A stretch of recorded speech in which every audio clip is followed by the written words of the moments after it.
Assalamualaikum warahmatullahi wabarakatuh. Semoga semuanya dalam keadaan sehat. Hari ini saya akan melanjutkan untuk mata kuliah metodologi penelitian mengenai variabel dan juga hipotesis. Oke, untuk yang pertama di sini ada definisi operasional. Nah, ini yang di sebelumnya ya. Apa saja yang harus muncul dalam definisi operasional di sini adalah keterangan variabel. Jadi misalkan teman-teman ingin melakukan penelitian mengenai pemeriksaan feses ya, dituliskan disebut di situ adalah pemeriksaan feses ya untuk keterangan variabelnya. Kemudian dijelaskan cara ukurnya atau prosedurnya, misalkan dengan pemeriksaan natif. Kemudian alat ukur, jenis, standarisasi alat itu juga harus dicantumkan.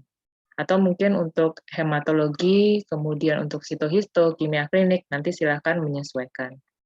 Untuk hasil ukur, bisa secara kualitatif dan kuantitatif. Jadi, teman-teman bisa menuliskan positif atau negatif, atau nilai ya. Misalkan dalam pemeriksaan feses itu ditemukan 10 telur cacing, dan lain sebagainya. Gitu. Untuk skala ukurnya itu ada nominal, ordinal, kemudian interval, dan rasio. Ini nanti sangat berkaitan dengan software untuk olah data atau software statistiknya ya. Yang kita gunakan biasanya adalah SPSS pada saat input data ini untuk measure-nya nanti teman-teman harus menyesuaikan. Nah, selanjutnya di sini kita membahas tentang variabel ya. Variabel yang kita ketahui ya sebenarnya ada banyak menurut literatur, tapi yang kita bahas ada variabel bebas, yaitu variabel yang mempengaruhi variabel terikat. Ini bisa juga disebut kalau bahasa Inggrisnya adalah variabel independen. Kemudian ada variabel terikat atau dependent, adalah variabel yang dipengaruhi oleh variabel bebas. Untuk variabel pengganggu itu juga ada, atau variabel antara, itu mungkin juga teman-teman bisa temukan. Kemudian ada kontrol, yaitu variabel yang tidak kita berikan perlakuan. Nah, untuk contohnya mungkin kemarin sudah saya jelaskan ya di kelas, contoh-contoh kasusnya. Kalau di sini untuk fungsinya, variabel sendiri untuk mempersiapkan alat dan metode pengumpulan data, kemudian untuk mempersiapkan pengolahan dan untuk uji hipotesis. Nah, data sendiri di sini bisa kita jelaskan sebagai deskripsi yang memberikan suatu gambaran baik berupa bentuk angka ataupun kategori ya. Kalau angka teman-teman pasti sudah tahu ya, 1, 2, 3 dan seterusnya. Sedangkan kalau kategori itu bisa baik, buruk, kemudian laki-laki, perempuan, sehat, sakit, SD, SMP, SMA, ekonomi sedang, ekonomi tinggi, ekonomi rendah ya, bisa seperti itu. Kemudian data sendiri ini dibagi menjadi data bermakna dan data tidak bermakna, atau data nonsen ya kalau yang tidak bermakna. Ini adalah contohnya. Contoh data tidak bermakna, misalkan ini 6.30, 27, 6.32, 28, dan seterusnya. Ini kan sulit ya mengartikannya, apa maksudnya di sini. Ini juga sangat berkaitan dengan penyajiannya atau penulisannya. Dari data yang bermakna bisa menjadi data tidak bermakna. Nah, kalau kita ubah penyajiannya, misalkan di sini, korelasi antara waktu dengan suhu, pada pukul 6.30 ternyata suhunya adalah 27 derajat Celcius. Nah, ini kurang ya. Seharusnya setiap variabel itu bisa kita cantumkan satuannya. Mohon maaf ini kurang, harusnya ada derajat Celcius. Kemudian 6 pada pukul 6.32 ternyata suhunya 28 derajat Celcius. Ya, sebenarnya di sini sama, hanya saja di sini akan menjadi bermakna gitu. Kemudian data berdasarkan sifatnya ini terbagi menjadi data kualitatif dan kuantitatif. Kalau kualitatif itu tidak berbentuk angka, ya misalkan positif negatif. Kemudian kalau untuk penelitian ya, contohnya adalah pengetahuan masyarakat terhadap kebersihan diri yang rendah, ya itu contohnya. Kemudian kalau data kuantitatif, data yang berupa angka. Contohnya jumlah sampel yang diterima 100 tabung berisi feses, atau ditemukan 100 telur dalam satu lapang pandang. Oh, ini sangat padat sekali. Nah, kalau untuk data kualitatif, ini skalanya kita bagi menjadi nominal dan ordinal. Untuk nominal itu tidak memuat angka atau tidak memiliki makna. Artinya seperti apa? Jadi di sini hanya untuk value-nya saja ya. Ini berkaitan nanti dengan input saat di software SPSS ya, software statistik. Kita tidak bisa tuliskan laki-laki perempuan, tapi harus di value atau di kode. Misalkan 1 laki-laki, 2 perempuan. Nah, ini tidak masalah ya. Mau perempuan yang nomor 1 atau laki-laki yang nomor 2, ini sama saja, setara. Kemudian kalau ordinal itu adalah data yang mempunyai level atau jenjang. Contohnya adalah status ekonomi yang rendah, ya ini harusnya berurutan ya, dari tinggi ke rendah atau dari rendah ke tinggi. Rendah, sedang, tinggi. Di 1, 2, 3. Atau dari tinggi, sedang, rendah ya, 1, 2, 3. Seperti itu. Kemudian contohnya yang lain adalah kalau ordinal ini lebih dari 1. Bidang status pendidikan, misalkan tidak sekolah, kemudian SD, SMP, SMA, diploma, sarjana, dan lain sebagainya. Untuk data kuantitatif, ini berupa angka, ya tadi sudah disebutkan. Yang pertama, skalanya ada interval. Ini adalah data yang jarak antara satu dengan lainnya itu sudah tetap. Contohnya suhu. Suhu ini kalau teman-teman ketahui ada suhu 100 derajat Celcius, ada suhu 0 derajat Celcius, ada suhu min 13 derajat Celcius, ya. Walaupun minus 13 ini tetap bermakna di sini. Jadi ini masuk ke data interval, itu adalah cirinya. Yang kedua adalah data rasio. Data rasio di sini adalah data yang cirinya itu nolnya adalah mutlak atau tidak memiliki makna. Contohnya tinggi badan atau berat badan. Nah, ini paling gampangnya adalah kalau teman-teman ingat ya, kalau bayi baru lahir, walaupun hari pertama tidak ada yang berat badannya 0 ataupun yang tinggi badannya 0. Nah, ini masuknya ke data rasio. Nah, ini adalah tampilan dari salah satu software statistik ya, SPSS. Nanti di mana kita menggunakan skalanya, itu ada di measures di sini. Kalau nama, nanti teman-teman tuliskan untuk variabelnya, misalkan nama, umur, jenis kelamin itu biasa kita ganti dengan gender. Untuk lengkapnya nanti di label. Karena untuk nama ini tidak ada atau tidak terbaca koma, maaf, tidak terbaca spasi. Ya. Kalau ada spasi nanti terbacanya error. Kemudian type-nya, kalau berupa tulisan itu string ya. Kalau berupa angka numerik. Nah, ini nanti disesuaikan desimalnya apakah harus presisi atau hanya akurasi saja. Nah ini untuk input data pada variabel view, nama, kemudian jenis kelamin, usia, nilai, dan lain sebagainya. Oh ya, di sini tadi ya, untuk jenis kelamin, nanti bisa kita value 1 untuk misalkan laki-laki, 2 untuk perempuan, atau sebaliknya. Tapi tingkatannya sama di sini. Ini untuk variabel view. Kemudian untuk jenis data.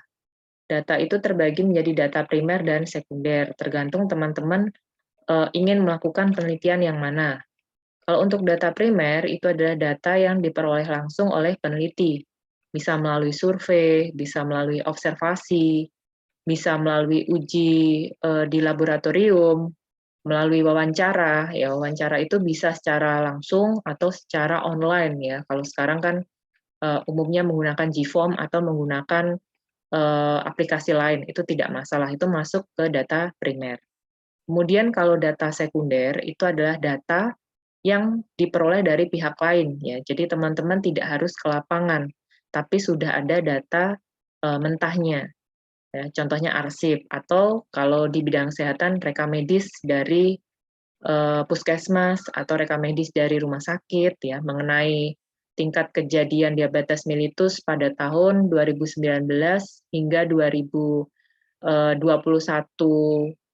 akhir Desember ya, karena kita kan sekarang 2022, kita nggak bisa ambil di tengah-tengahnya. Bisa kita minta di sana data sekundernya. Kemudian untuk penyajian data ini banyak variasinya, ya ini contohnya untuk angka kematian bayi. Nah, kita bisa buat penyajian datanya seperti ini. Nah, ini bisa kita gunakan aplikasi sendiri, ada software-nya tersendiri untuk membuatnya. Boleh dalam bentuk seperti ini atau boleh dalam bentuk diagram, chart, pie, dan lain sebagainya. Untuk teknik pengumpulan data, ada beberapa, ya di sini ada observasi, kemudian ada angket atau kuesioner, kemudian ada wawancara. Wawancara ini bisa terstruktur, tidak terstruktur, kemudian bisa online ataupun bisa secara tatap muka. Kemudian sampling, sampling ini nanti ada banyak ya, desainnya ada cross-sectional, kemudian ada longitudinal, kemudian bisa juga samplingnya purposive sampling, random sampling, total sampling, accidental sampling, dan lain sebagainya. Selanjutnya masih berkaitan dengan data di sini, yang harus kita perhatikan adalah akurasi dan presisi. Nah, untuk akurasi itu menunjukkan derajat kebenaran terhadap informasi dan reliabilitas informasi. Ya. Kalau untuk presisi itu tingkat kerinciannya. Contohnya yang paling mudah adalah suhu. Kalau kita ingin menuliskan suhu 27 derajat Celcius saja sebenarnya sudah benar gitu. Kalau kita gunakan termometer ruang ya, karena tidak muncul presisinya.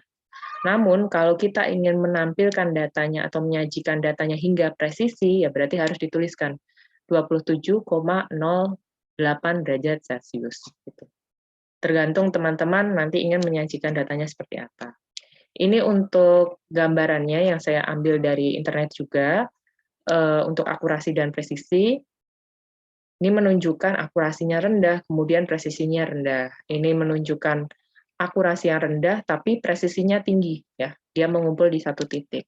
Nah, ini yang paling tepat, untuk akurasi harus tinggi, kemudian presisi juga harus tinggi. Kemudian dalam menghitung atau dalam mengolah data, kemudian dalam suatu penelitian, ini pasti banyak sekali sumber kesalahan ya. Jadi kita coba breakdown lagi apa saja sih yang menjadi sumber kesalahan. Yang pertama adalah metode pengukuran dan pengumpulan data yang salah ya. Misalkan teman-teman ingin mengukurnya menggunakan alat tertentu, tapi ternyata yang teman-teman cantumkan itu berbeda. Kemudian tidak mengikuti prosedur. Contohnya seperti apa? Contohnya, misalkan dalam satu pengujian itu harus dilakukan pemanasan sebanyak 3 kali secara bertahap. Tapi teman-teman lupa di sini, 3 atau 4 kali ya, atau sudah 5 kali, atau baru 2 kali. Nah, itu harus dicatat ya. Teman-teman saat melakukan penelitian nanti harus dilengkapi dengan logbook yang berisikan aktivitas penelitian teman-teman. Di situ dicatat aja, baik benar ataupun salah dicatat, nanti untuk tracing kesalahannya. Kalau ternyata di sini tidak mengikuti prosedur, ya, teman-teman bisa langsung diskusikan dengan dosen pembimbingnya. Apakah harus diulang, ataukah harus justru menjadi bahasan untuk laporan ya, karena bisa jadi kesalahan yang tidak disengaja ini justru menarik yang sangat bermanfaat untuk penelitian selanjutnya. Oh, ternyata adanya pemanasan ini sangat mempengaruhi, atau jika kita lupa menambahkan satu zat ternyata sangat berpengaruh terhadap pertumbuhan, dan lain sebagainya. Kemudian data hilang atau tidak terolah. Ini biasanya kasus yang muncul jika sampelnya ini sangat banyak, atau jika sampelnya ini masih berupa, atau teman-teman mengambil datanya berupa kuesioner ya, yang masih manual, menggunakan kertas. Ini seringkali datanya hilang, bisa jadi kehujanan, atau tertinggal, atau tercecer di mana-mana ya.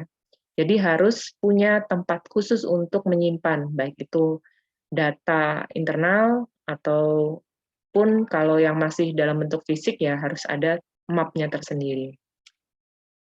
Kesalahan mencatat, ya ini khususnya untuk teman-teman ya yang tulisannya mungkin sangat indah atau kaligrafi ya, tolong disesuaikan. Ya, jangan sampai nanti kesalahan mencatat ini menjadi bumerang teman-teman sendiri. Apalagi kalau penelitiannya ini merupakan penelitian yang payung atau penelitian proyek besar yang melibatkan lebih dari satu orang peneliti. Mungkin ada shift pagi, shift siang sampai sore, kemudian ada sore sampai malam. Kalau ternyata catatan teman-teman itu tidak bisa dibaca atau dilanjutkan oleh teman berikutnya, ya ini akan menimbulkan kesalahan. Atau misalkan teman-teman di situ seharusnya mencatat pasien yang datang hari ini adalah seorang laki-laki, tapi teman-teman salah memasukkan gendernya di situ adalah perempuan, ya. Atau harusnya nilainya positif, ternyata teman-teman cantumkannya negatif. Nah, ini merupakan kesalahan ya, human error. Kemudian kesalahan prosedur pengolahan, ya, baik ini pengujian datanya ataupun saat di laboratorium. Kalau pengujian datanya seharusnya mungkin ANOVA karena ada lebih dari 2 kelompok, tapi ternyata teman-teman mengujinya menggunakan uji T, ya ini salah. Kemudian adalah yang terakhir, yang paling fatal adalah kesalahan yang disengaja atau dimanipulasi. Ya, teman-teman tidak melakukan pengambilan data tapi dimanipulasi. Ini akan sangat membahayakan. Kenapa? Karena umumnya yang ditanyakan pada saat sidang itu adalah prosesnya, bukan hasil akhirnya. Jadi kalau teman-teman mengarang atau melakukan manipulasi, ini sudah pasti diketahui dari awal. Jadi lebih baik konsultasikan dengan pembimbingnya.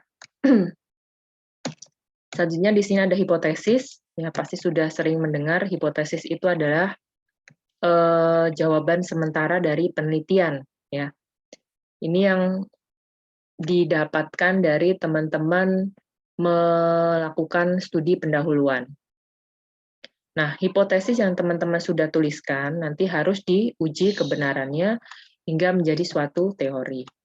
Nah, untuk penelitian deskriptif dan penelitian evaluasi itu tidak terdapat hipotesis. Yang ada itu penelitian korelasi, kemudian asosiasi, dan penelitian eksperimen, komparasi itu juga terdapat hipotesis. Nah, ini contohnya H0, perlakuan A dan B ternyata tidak mempengaruhi berat sampel. Atau H1, perlakuan A tidak sama dengan perlakuan B dalam mempengaruhi berat sampel. Ya, di sini. Yang ingin saya tunjukkan di sini, ini adalah yang harus dipegang oleh peneliti. Sedangkan yang disajikan itu langsung jawaban atau langsung hipotesisnya. Misalkan perlakuan A tidak terdapat atau tidak terdapat pengaruh antara perlakuan A dan perlakuan B terhadap berat sampel, itu contohnya. Nah, H0 dan H1 ini nanti kapan diterima atau ditolak itu tergantung dari signifikannya. Yang biasa kita gunakan adalah error 0,5% ya.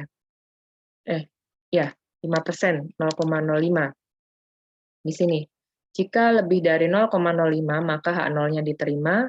Kalau H0-nya kurang dari 0,05 maka ditolak di sini. Jadi hipotesis yang baik itu adalah rasional, kemudian dapat diuji, menyatukan hubungan antara variabel sesuai dengan penelitian sebelumnya. Jadi pada saat studi pendahuluan kan teman-teman sudah ada penelitian sebelumnya ya yang sudah dikumpulkan. Nah, itu biasanya hasilnya kurang lebih akan sama. Kemudian sederhana dan ringkas. Fungsi hipotesis di sini adalah memberikan penjelasan sementara tentang gejala yang diamati dan memperluas pengetahuan. Kemudian menyatakan hubungan antar variabel, kemudian memberikan arah kepada penelitian, dan memberikan batasan penelitian. Nah, ini aturannya, jika H1 diterima, maka H0-nya ditolak. Jika H0-nya diterima, maka H1-nya yang ditolak. Kesalahan uji hipotesis ini ada beberapa tipe. Yang pertama adalah kesalahan alfa, menolak hipotesis yang seharusnya diterima. Kemudian kalau kesalahan beta, menolak hipotesis yang seharusnya, menerima hipotesis yang seharusnya ditolak. Itu saja yang bisa saya jelaskan.